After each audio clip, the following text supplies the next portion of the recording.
그런데 이제 문제는 미국 경제가 침체에 빠질 것이다. 이런 전망들이 나오고 있습니다. 사실 제가 작년 말부터 미국 경제 올 1, 2분기 마이너스 성장하면서 경기 침체에 올 것이다. 이런 전망을 했습니다만은 그건 아주 소수 의견이었었습니다. 그런데 이제 그 마이너스 성장할 것이다. 이런 전망들이 많이 나오고 있는데요.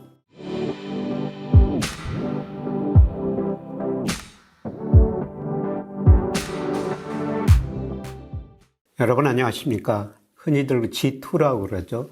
미국하고 중국인데요. 미국하고 중국 경제가 세계 GDP에서 차지하는 비중이 거의 44%나 됩니다.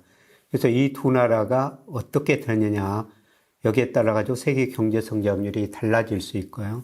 그리고 자산 투자 전략, 이것도 달라질 수가 있습니다. 그래서 오늘은 미국 경제, 중국 경제에 대해서 같이 한번 생각해 보는 시간을 갖겠는데요. 특히 미국 경제가 그동안 굉장히 좋았는데 올 상반기에 이제 경기 침체에 빠질 것이다. 혹은 그 스태그플레이션에 빠질 것이다. 이런 거 진단까지 나오고 있습니다. 그 의미가 뭔지 한번 살펴보도록 하겠습니다. 우선 현재 미국 경제는 작년까지는 굉장히 좋았습니다. 이 그림에는 제가 미국의 잠재 GDP를 추정한 거고 실제 GDP 비교한 건데요. 2020년 코로나 때문에 소비가 위축되면서 미국 경제가 심각한 침체에 빠졌죠. 한때 실제 GDP가 잠재 GDP 밑으로 8% 이하까지 심각한 경기 침체에 빠진 겁니다. 그래서 미국 정부가 돈을 정말 많이 썼죠. 연준은 금리를 거의 0%까지 내렸습니다. 그래서 소비, 투자, 정부 지출이 늘어나면서 급격하게 회복됐죠. 그러면서 그 이후로 실제 GDP가 잠재 GDP 넘어서 성장하고 있습니다. 미국 경제가 능력 이상으로 성장하고 있다. 그런 의미입니다. 그런데 이제 문제는 미국 경제가 침체에 빠질 것이다. 이런 전망들이 나오고 있습니다. 사실 제가 작년 말부터 미국 경제 올 1, 2분기 마이너스 성장하면서 경기 침체에 올 것이다. 이런 전망을 했습니다만은 그건 아주 소수 의견이었었습니다. 그런데 이제 그 마이너스 성장할 것이다. 이런 전망들이 많이 나오고 있는데요. 대표적으로 아틀란타 연준에서 GDP 나우라는 걸 발표합니다. 여러분이 아틀란타 연준 들어가도 되고요. 여기 있는 그림은 세인트루이스 연방은행에서 아틀란타 연준에서 발표하는 것을 계속 업데이트하고 있습니다. 이거는 최근에 발표되는 경제지표를 보고 계속 수정해 갑니다. 그래서 1월, 2월, 3월 데이터 보면서 계속 추정해 가는데요. 이게 계속 마이너스 폭이 커지고 있습니다. 그만큼 최근으로 올수록 미국 경제지표가 안 좋다. 그런데 지금 현재 미국 경제 성장률이 마이너스 2.8%, 물론 연율 기준입니다. 마이너스에 빠진다는 겁니다. 저는 이런 추세가 2분기까지 이어질 거로 보고 있는데요. 사실 그동안 미국 경제가 침체에 빠질 것이다. 여러 가지 신호가 있었습니다. 대표적으로 과거에 장단기 금리차가 역전되면 미국 경제가 침체에 빠졌었는데요. 이번에는 다르다. 이런 전망도 나왔는데 장단기 금리차가 역전되고 예외 없이 경기 침체가 왔는데요. 이번에도 다르지는 않을 것 같습니다. 그리고 과거 보면은 미국의 그 12개월 실업률 이동 평균이 올라가면은 물론 시기에 따라 시차는 다릅니다. 예외 없이 경기 침체가 왔습니다. 지금 속도는 안만하지만은 12개월 이동 평균 실업률이 계속 올라가고 있습니다. 경기 침체가 온다는 신호를 보내줬었고요. 그 다음에 미국 경제에서 가장 중요한 게 소비죠. 민간 소비. GDP에서 차지하는 비중이 69%입니다. 그러나 제가 GDP 사이클을 구해보니까요. 침체에 빠지게 나옵니다. 소비 증가세가 둔화되고 있다는 거죠. 그 이유는 그동안 소득에 비해서 소비 지출이 많이 늘었고요. 소비할 수 있는 소득이 상대적으로 줄어들고 있다는 겁니다. 그리고 작년 4분기에 일부 소비가 됐다는 겁니다. 트럼프 2기가 들어서면 관세를 부과하고 물가가 오를 것이다. 그래서 미국 가계가 미리서 소비를 했다는 겁니다. 올 1월까지 통계 보면요.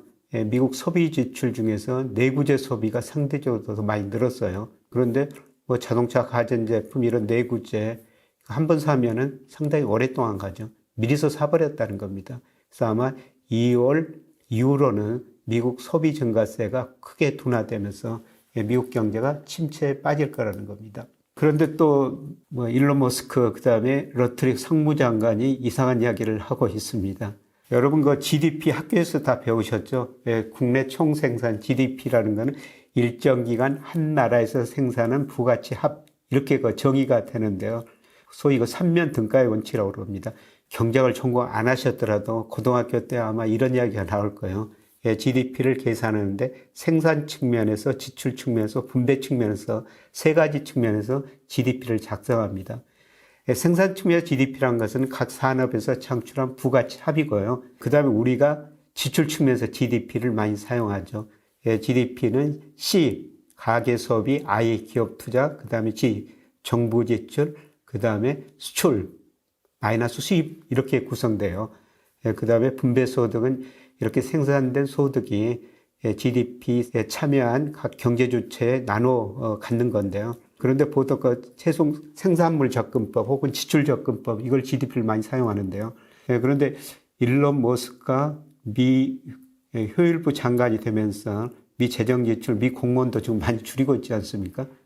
그러면은 G가 많이 줄어들 거라는 거죠. 그래서 미국의 경제 성장률이 많이 떨어질 것이다. 그래서 일론 머스크하고 미국 상무부에서 GDP를 발표하는데요. GDP에서 정부 지출을 빼버리겠다. 이런 이야기를 하고 있습니다. 글쎄요, 이게 세계적으로 통용되고요. 그런데 과거 시리즈 다 바꾸려면 시간이 걸리고, 제가 보기에는 뭐 이런 편법을 써도 될 것인가. 정부가 미국 GDP에서 한 17% 정도 차지하고 있는데요.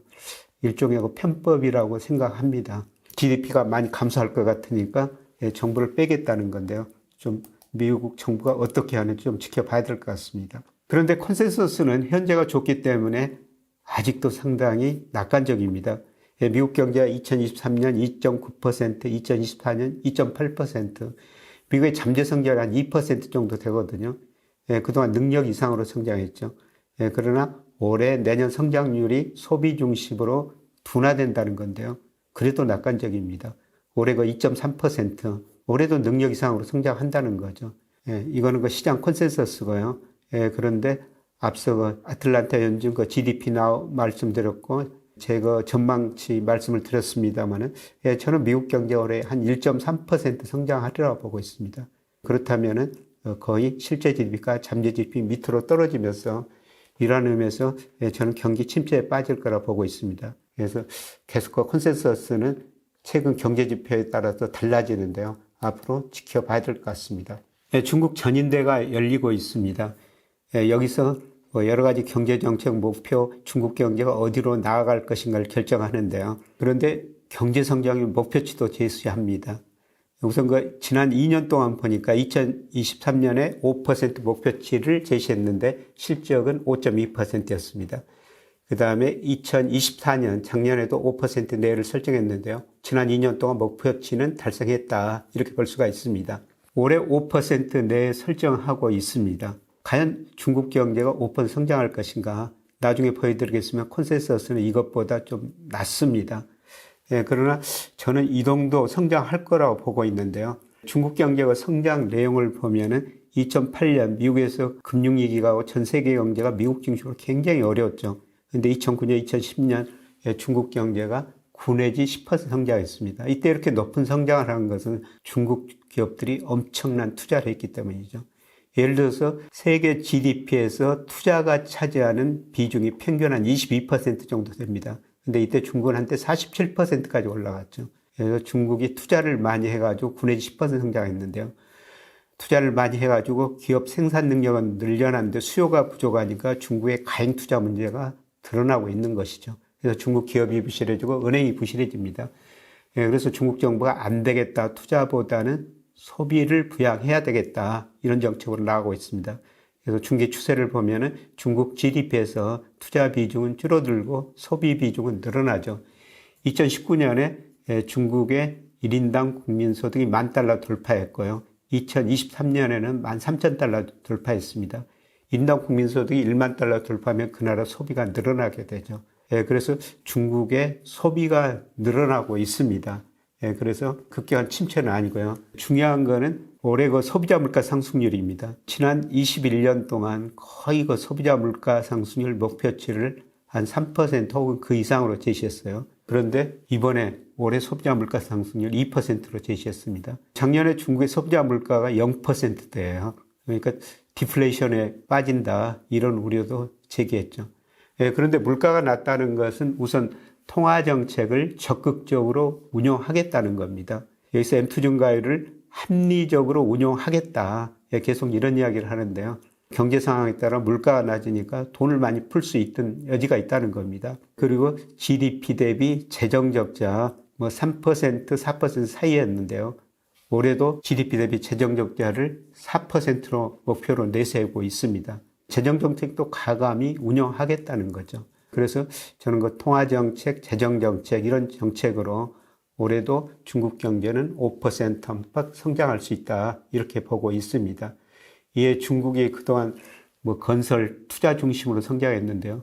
요새 중국 경제에서 건설 투자 중심으로 성장하자 그런 이야기는 안 나옵니다. 특히 AI 이런 거 신산업 정도로 집중적으로 투자해가지고 산업 구조를 변혁시켜야 되겠다 이런 이야기가 나오고 있습니다. 그런데 시장 컨센서스를 보니까요. 작년에 중국 경제가 5% 성장했는데 올해 4.5, 내년에 4.2로 중국 정부가 목표한 것보다 올해 0.5%포인트 낮습니다. 그런데 중국 경제가 4.5% 성장하더라도 이게 무슨 의미냐면은 세계 평균 성장률이 3.2% 정도 됩니다. 중국은 경제 성장률이 4% 하더라도 세계 평균보다는 높은 성장을 할 것이다. 쉽게 말씀드려서 세계 GDP에서 중국 비중은 올라갈 것이다.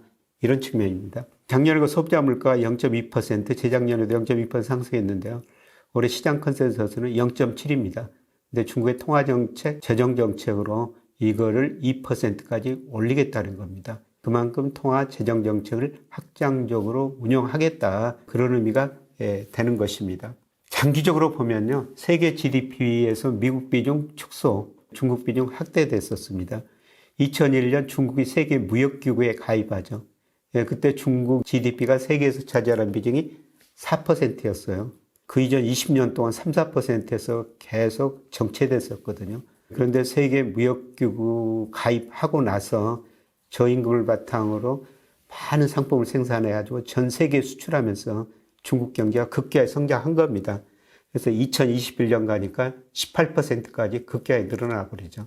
미국 비중은 같은 기간 31에서 24%로 줄어듭니다. 그래서 미국이 중국을 견제할 수밖에 없었죠.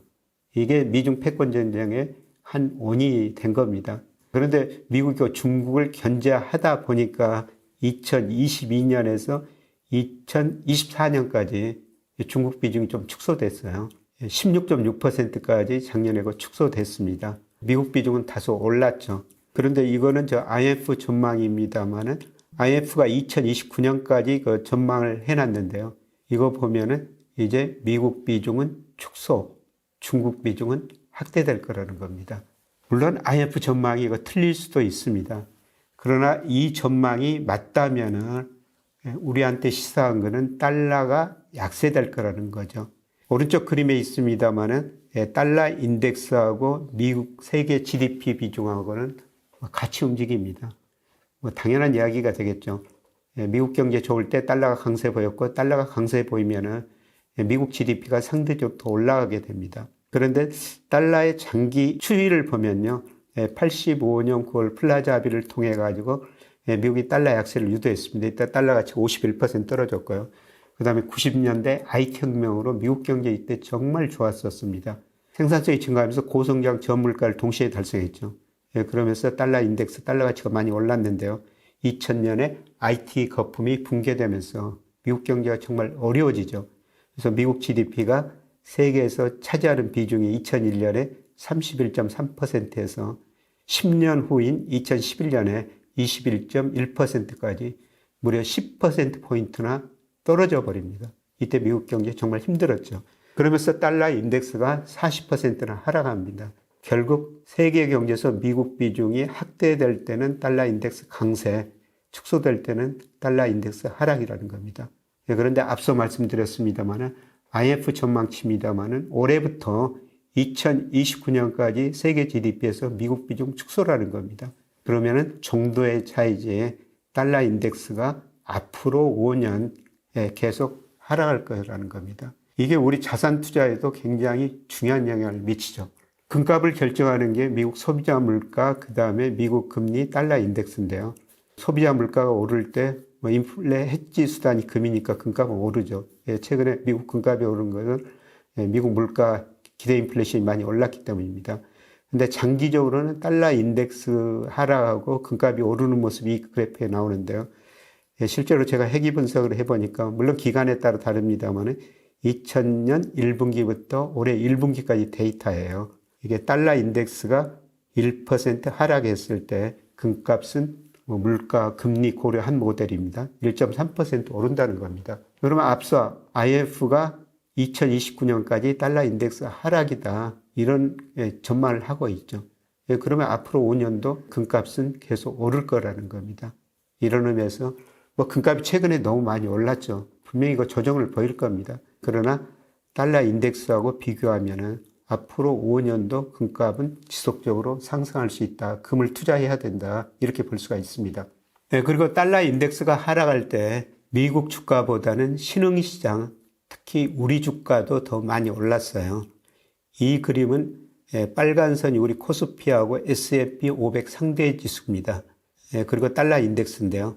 이 상관계수를 구해보면은 마이너스 0.8 정도 나옵니다. 즉 달러 인덱스가 오를 때는 우리 코스피보다 S&P 500이 상대적으로 더 많이 올랐다는 의미고요. 그 다음에 달러 인덱스가 하락할 때는 우리 코스피가 S&P 500보다 상대적으로 더 많이 올랐다는 겁니다. 상관계수가 마이너스 0.8이라면 아주 강한 상관관계가 있다. 이렇게 볼 수가 있습니다. 달러 인덱스가 하락한다는 것은 그만큼 미국 경제가 나쁘다는 겁니다. 미국 비중이 세계에서 GDP에서 축소될 때 달러 인덱스가 하락했다는 거죠. 그래서 달러 인덱스가 하락할 때 미국 경제가 나빴기 때문에 미국 기업 수익 증가세도 둔화되고요. 그리고 투자 자금이 통화가 강세되는 대로 몰리게 돼요. 이 자금이라는 것은 주식 채권 수익뿐만 아니라 한 차익도 누릴 수가 있거든요. 그래서 달러 인덱스가 약할 때 상대적으로 모든 통화가 거의 유로와 파운드와 그다음에 호주 달러만 빼놓고 다 달러로 표시되거든요. 달러 약세되면은 다른 모든 통화는 강세죠. 그래서 투자자들이 한 차익도 누릴 수 있기 때문에 달러 인덱스가 하락할 때는 미국 주가보다는 다른 나라 주가가 특히 이머징 마켓 주가가 많이 오르게 됩니다.